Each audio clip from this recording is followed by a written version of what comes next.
Là, je regarde les jeunes danser et je me souviens de cette vanne d'un humoriste sur ce plateau qui disait il faut maintenant prêter des casques aux danseurs, aux DJ, Oui, à ça cause c'est de vrai. toute la gymnastique pour éviter qu'ils Et oui, il fassent faudrait des même des accidents. vêtements Des adaptés, vêtements comme ceux des motards, comme ça, qui font des courses à moto, parce que l'exercice est périlleux. L'exercice est périlleux. Mais je dis c'est extraordinaire ce qu'ils font, hein. Eh bien, bien sûr, vous savez, à chaque époque a son génie. Et souvent, on le regarde bizarrement, mais non, je suis sûr qu'en 1970, quand les pères regardaient leurs enfants porter des pantalons bas évasés avec des cheveux à hauteur inconsidérée, ils se disaient, mais quelle folie. Cependant, aujourd'hui, on regarde cela comme étant une chose de qualité. Je suis sûr que dans quelques années, on appréciera ce qu'ils font. D'accord. Vous avez pensé un seul instant que nous avons perdu le fil de notre échange?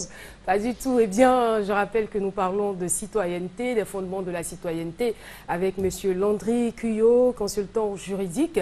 Alors, on revient. Cette fois-ci, on va parler des fondements idéologiques de Justement. la citoyenneté. Justement, en termes de fondement idéologique, c'est-à-dire l'idée qui sous-tend, sans quoi la notion, le concept n'aurait pas de sens. On estime qu'il y a citoyenneté lorsqu'il y a égalité. Égalité entre toutes les personnes qui vivent dans un même espace étatique. Cela signifie concrètement qu'on ne peut pas vous traiter différemment parce que vous êtes de naissance modeste par rapport à quelqu'un qui est de haute naissance. Soit qu'il est né d'un père ou d'une lignée de nobles et que vous êtes plutôt d'une lignée de personnes modestes, on lui prêterait beaucoup plus d'attention, l'État lui prêterait beaucoup plus d'attention qu'à vous. Vous savez, la monarchie, elle est tombée depuis 1789 et par conséquent, il n'y a point de sujet. Tout le monde est citoyen, donc nous sommes tous égaux. L'exemple le plus remarquable, c'est que lorsque vous entendez le gouvernement français dire « M. Nicolas Sarkozy sera jugé comme un citoyen ordinaire », alors qu'il a été chef de l'État. On lui dirait qu'ici en Afrique, ce n'est pas possible parce que même si aujourd'hui on se définit comme étant une république, il y a des relents Mais monarchiques. quand on entend cela, cela voudrait dire qu'on a des citoyens ordinaires et d'autres qui seraient extraordinaires. Ah mais oui, c'est pourquoi est-ce que dans la pratique, il est certain qu'on n'accorderait pas la même attention à un ministre, à un dignitaire de l'État ou de la République par rapport à un citoyen lambda. Pourquoi est-ce qu'à ce niveau on D'abord, parlerait il d'égalité? faut savoir que ça n'entame pas ou ça ne corrompt pas le principe de l'égalité. C'est que l'individu, par rapport à la fonction qu'il occupe, par rapport au rôle qu'il joue dans la société, mérite un égard qui s'y attache. Vous comprenez? Mais au-delà, lorsque l'individu lui-même est dans une affaire et qui est compromettante parce que celui-ci aurait, je dis bien, aurait porté atteinte à la paix, à l'ordre social, normalement, celui-ci doit être jugé comme un citoyen comme tout autre. C'est le cas de l'ex-président français Nicolas Sarkozy. Dans le discours, on voudrait bien que l'État français ne le dise pas, parce qu'en matière de marketing politique, vous avez l'opposition française qui dit que Nicolas Sarkozy n'est pas un citoyen comme tout autre parce qu'il a exercé de hautes fonctions, alors que de l'autre côté, on dit que c'est un citoyen comme tout autre. Il ne faut donc pas oublier que même si on est en République, il y a un besoin de préserver des privilèges des puissants afin que certains intérêts ne soient pas entamés. Mais dans le principe, pour la majorité des cas, nous sommes tous égaux.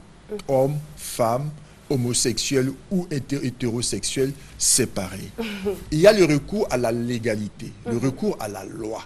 Le citoyen est celui qui ne va pas se faire vendetta, ne va pas vouloir se faire justice. Il est celui qui, à toute situation, s'interrogera sur ce que la loi prévoit, ce que la loi dit. Donc, il fait confiance au système.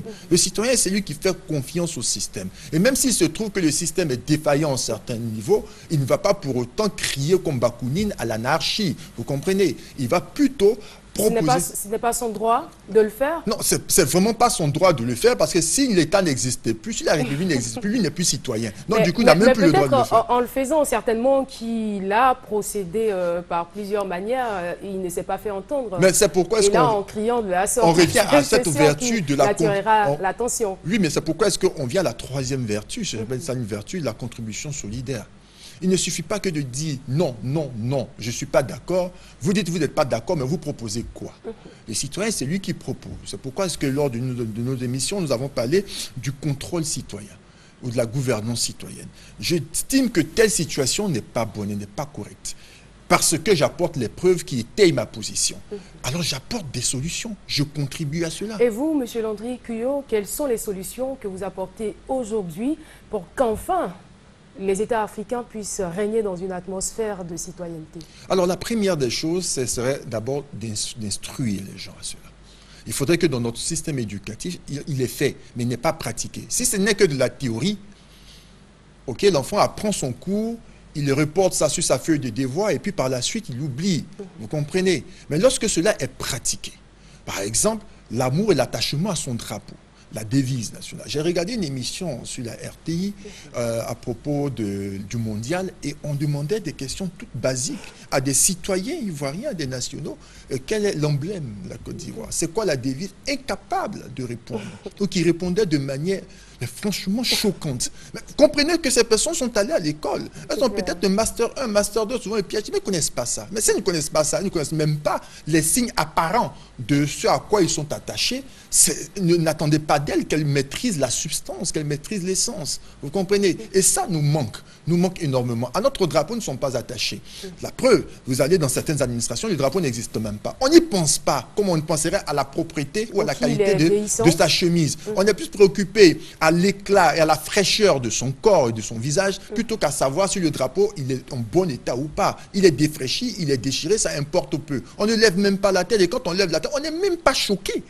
Et pourtant, la citoyenneté développée, pratiquée, emmenait l'individu à développer ce réflexe-là, ce sentiment et d'être choqué lorsqu'il voit son drapeau. Le drapeau américain ne touche pas le sol.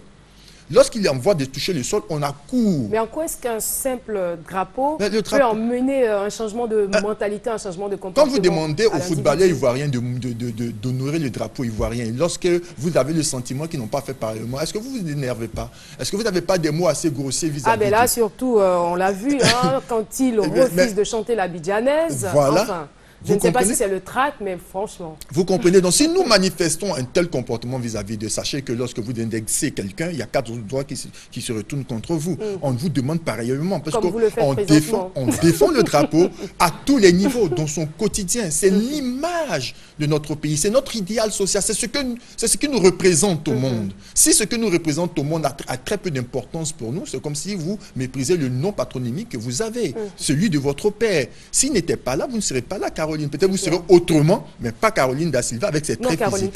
Traoré, voilà, avec ses traits physiques que vous avez. Donc, comprenons donc qu'il est très important pour nous qui estimons et que nous apprécions comme étant des citoyens d'aller au-delà du concept de la nationalité et de pratiquer cela tous les jours de notre vie, de le manifester parce que notre État, notre pays, notre société, même nos enfants ont besoin d'apprendre de nous ces comportements à titre d'héritage à leur céder. Si nous leur cédons un héritage obéré, c'est-à-dire qu'il y a plus de passifs que d'actifs, où l'individu ne se retrouve même pas, il n'a même pas une identité nationale, il ne sait pas à quoi ça sert, il a le mépris de lui-même, le dégoût de lui-même, il n'aime même pas son pays.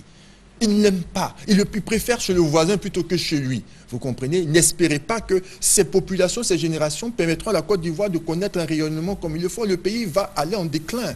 Vous comprenez? La réelle ressource, la réelle force. Le manque de citoyenneté serait donc à la base du sous-développement? Ah ben, bien sûr. Lorsque l'individu, pour très peu, est prêt à vendre son pays, pour très peu, est prêt à vendre son pays, c'est-à-dire qu'il n'a pas un attachement réel. L'individu est prêt à écraser les autres, des centaines de personnes, des populations entières, parce qu'il faut qu'il soit là. L'idée de la nation elle-même, du pays, la haute idée qu'il doit avoir du pays dans lequel il est n'existe pas. Il n'y a que lui et son clan.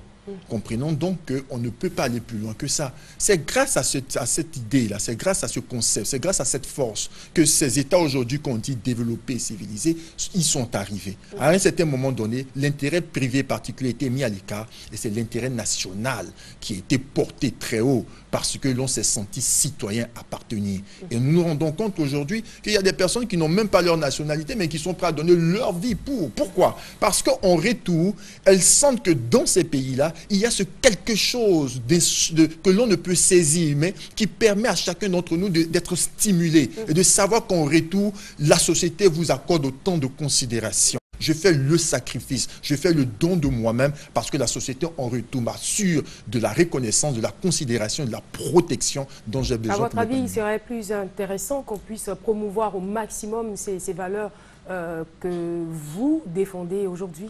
Caroline, Même si vous construisez une maison et qu'il n'y a personne pour y habiter, cette maison-là, elle n'a pas de sens. C'est clair. Si vous construisez un pays, s'il n'y a pas de citoyens, vous aurez autre que des citoyens, soit des sujets ou soit des destructeurs. Ma foi, il n'y a que des citoyens qui peuvent permettre à une république de prospérer. Soit on change carrément de statut, vous comprenez, et ça peut marcher. Mais tant qu'on est une république, il faut construire des citoyens, c'est-à-dire les instruire et les éduquer à cela pour espérer que les investissements faits au point politique et économique aient du sens. Merci beaucoup. Merci Ceci beaucoup. va marquer donc la fin de notre entretien. Merci encore d'être venu, Monsieur Landry Cuyot. Merci en tout cas pour cet éclairage lumineux. On va se séparer avec votre numéro de téléphone. Alors, le numéro de téléphone, c'est le 09 76 93 73. On se rend bien compte qu'il a changé. Oui. Merci encore. Je rappelle que Landry Cuyot est consultant juridique, conférencier et quelque chose en droit, c'est quoi? Formateur, voilà, formateur en droit, leadership, intelligence, je ne sais pas. Merci encore d'être venu. On vous retrouvera avec le même plaisir la semaine prochaine. Et moi, je vous accompagne avec une variété musicale Zouglou Makers. Et on se retrouve avec nos invités pour les rendez-vous.